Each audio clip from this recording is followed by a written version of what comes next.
back, but his fighters are starting GoFundMes. So something just needs to change, and I want to help be a voice for that. Jake, real quick, man, I see the ice. I gotta ask about the chain, the Connor chain. Yeah. You know, he broke his ankle. Do you feel bad for trolling him at all? Like, is it any part of you do you feel bad for him? Right Not now? at all. Not at all. Not at all. He's a piece of shit. Right. You know, he's sitting there on the ground after losing. You know, talking shit to Dustin Poirier's wife. Right. So I don't feel bad at all. It's the Hurt Business. The thing is karma. Yeah. I think he's an evil man, and he had what was coming for him. I saw you tweeted at Dustin. Dustin tweeted back at you. Are you giving him the chain? Yeah. So he's sending me he sent me his address, and I'm sending him the chain, and I think he's raffling it off for charity. So someone will actually be able to get the chain. Oh wow. He'll have it by this week. Yeah, I'm sending it over as soon as possible. I mean, because you spent what, $100K on that? Yeah. Does it hurt your pockets at all? No, I think he deserves it. I think it's hilarious. Right. You know, like, I hope he takes a picture with it and posts it on Instagram. And I just love to see McGregor, you know, plummet. You know, he was a meteoric star that's now just taken a nosedive. And you know, before I wanted to fight him, and I offered him $50 million, and now my offer is $23. Right. Are you sending the chain with a broken ankle, or is it going to be complete? I tried to snap off the ankle on it. After the fight, I took a rock and tried to smash it. It wouldn't break. Honestly, the chain is more solid than McGregor. Now, August 29th, big fight versus Tyron Woodley. This is your toughest opponent yet. He has an impressive UFC record. Are you a little worried about facing such a guy with, 7 knockouts? No, worried isn't the word at all. I think it's knowing that my opponent is a real deal striker.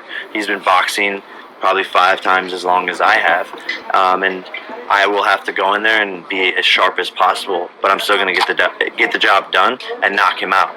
But he is the hardest opponent yet. So you're predicting a knockout. What round? Third round. Third round knockout. 100%. Yeah, and how much you making for this fight? How much is Tyron making? Can't get into that. Can't get into it. But a it's lot. In the millions. Yeah, a lot. Yes, yes. I asked Mike Tyson about the fight. He picked you to win viciously. How does that make you feel? Uncle Mike, that's my guy. You know, I think he sees the work ethic, and we've had a couple heart-to-hearts, and he's right. You know, I think people just see the speed I have, the power I have, how determined I am, how I work well under the lights. I feed off of the pressure, the crowd, you know, the negativity, the haters fuel me. You know, Tyron Woodley just isn't as hungry or as determined as I am. Mayweather is with him a little bit. What do you think about that, him and Floyd? I think it's hilarious. You know, it's just like,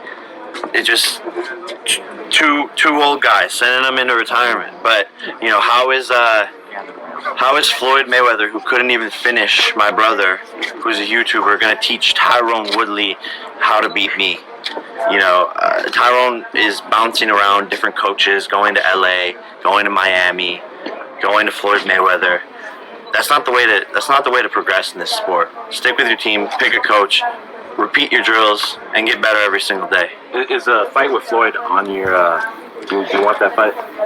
I don't think it'll happen. He said he wants me to cut down to 147 pounds, and then he'll fight me. So before he fought my brother, we were fake fighters, and now he will only fight Jake Paul if I cut to 147 pounds, which is physically impossible for me to cut that much. I don't think that fight will ever happen. You feel like not if he doesn't want to fight me at a reasonable weight. One night. Okay, cool. Pacquiao Spence? Is that happening? I heard there's like back and forth. Okay, yeah. I mean, I think Earl Spence. Just the youth. The youth. Jake, as someone, I used to watch you on YouTube all the time and on Disney Channel growing up. What would you like to say to all your longtime followers who've watched you grow and grown with you? Thank you. You know, like it's been a crazy journey. Yeah. We've gone through many different, ups and downs, and without my fans, I wouldn't be here today. Exactly. And I think they're my ride or dies, and I owe it all to them. Definitely. And I think it's so inspirational that you've come such a long way, and I've done cover other fights and stuff, and you're the only guy who ever gets the most attention, and I think it's so cool, and it's such an inspiration. Is there any other business ventures you'd ever want to go from here? Yeah, I mean, I'm trying to conquer it all. We have some things in the pipeline. I have my investment fund, anti-fund, doing a bunch of tech investments into amazing companies. But right now, the main focus is just boxing and knocking people out and taking their heads off. That's awesome. I love it. Thank you. And I love taking heads off. who would you like to fight next? We'll see. You know, I try not to predict what's going to happen next in my career anymore, because the sky is the limit and things are progressing so fast. So, you know, who knows? I might fight Tyson Fury next. I might fight Anthony Joshua next. Anything's possible. Would you ever fight your own brother?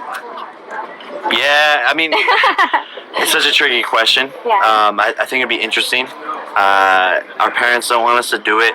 You know, we've been talking about it for years now. So it's some days I'm like, yeah, let's fight. Some days I'm like, I don't really want to do that. Last question. What message do you have for all your haters and people who want to see you lose? Thanks for buying my pay-per-views. I love it. Jake, why wasn't the Showtime camera right? Is this, in a way, a chance for you to make up for those things that you didn't get to do, like younger, like athletically, and really get the things that you wanted or you expected from yourself? I guess so. You know, like I had that itch. I didn't get to wrestle my senior year of high school, where I probably would have become the state champion. And so I was always like, damn, Like, what if? what if? Yeah. You know? So I think that is the way for me to go back and scratch that itch. Now, you're very confident coming into this fight that you are going to win, that you're going to get a knockout. Like, what do you see there that you feel you are going to be able to knock out Tyron? And what are we not seeing that you're seeing? I think just my speed, you know, and the focus on myself. Tyrone can do whatever he wants, but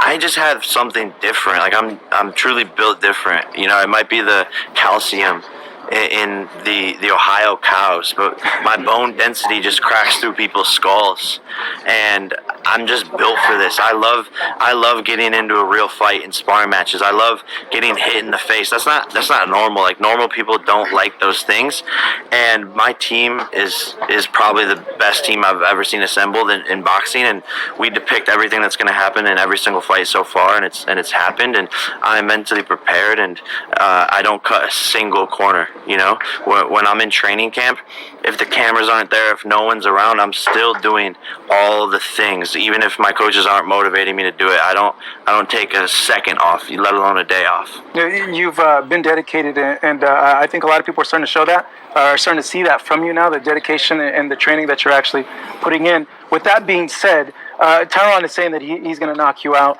that he feels that you're not up to, I guess, his par, like based on the competition that he's had in the past. Like, what do you make of that? You're coming in with a guy who's seen as one of the greatest UFC welterweights in the world. Obviously, this is like a good chance for you to prove people, like, hey, no, I can really fight amongst a guy who's a live dog in there. Yeah, look, I think I'm exposing the UFC a bit with their striking capabilities.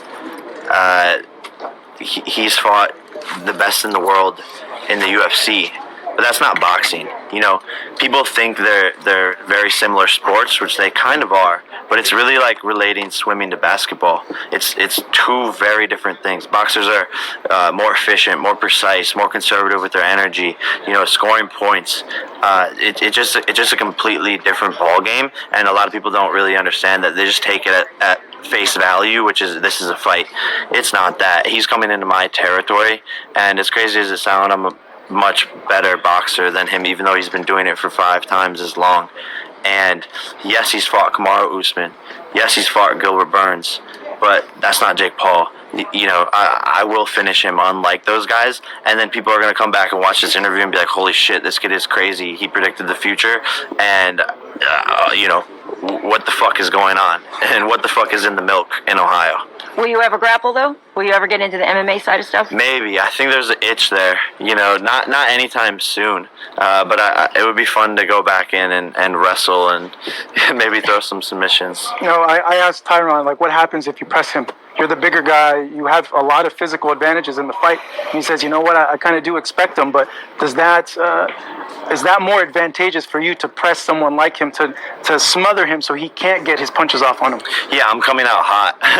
Like, I'm going to go out there and finish the fight early, press him, put him on his back foot, be the aggressor, come forward. Because you got to bully the bully. Like, you can't let them come to you. You got to make him respect you, but also impose yourself on him. Well, exactly. And, you know, all he has really is that overhand right. So I'm fighting a one-trick pony. Jake, When you connect with him, do you feel that at this point, like, he just can't take shots like that anymore, given the wars he's been through? I think so, but also, like, when he feels that first crack, I love seeing in my opponent's eyes then the oh shit moment. I saw it in all 3 of my pro fights, that holy shit, this kid can crack. I saw it in Ben Askren's eyes. We start going out there in the first round, pop, pop, boom, and he's like, I see it in his eyes, he flies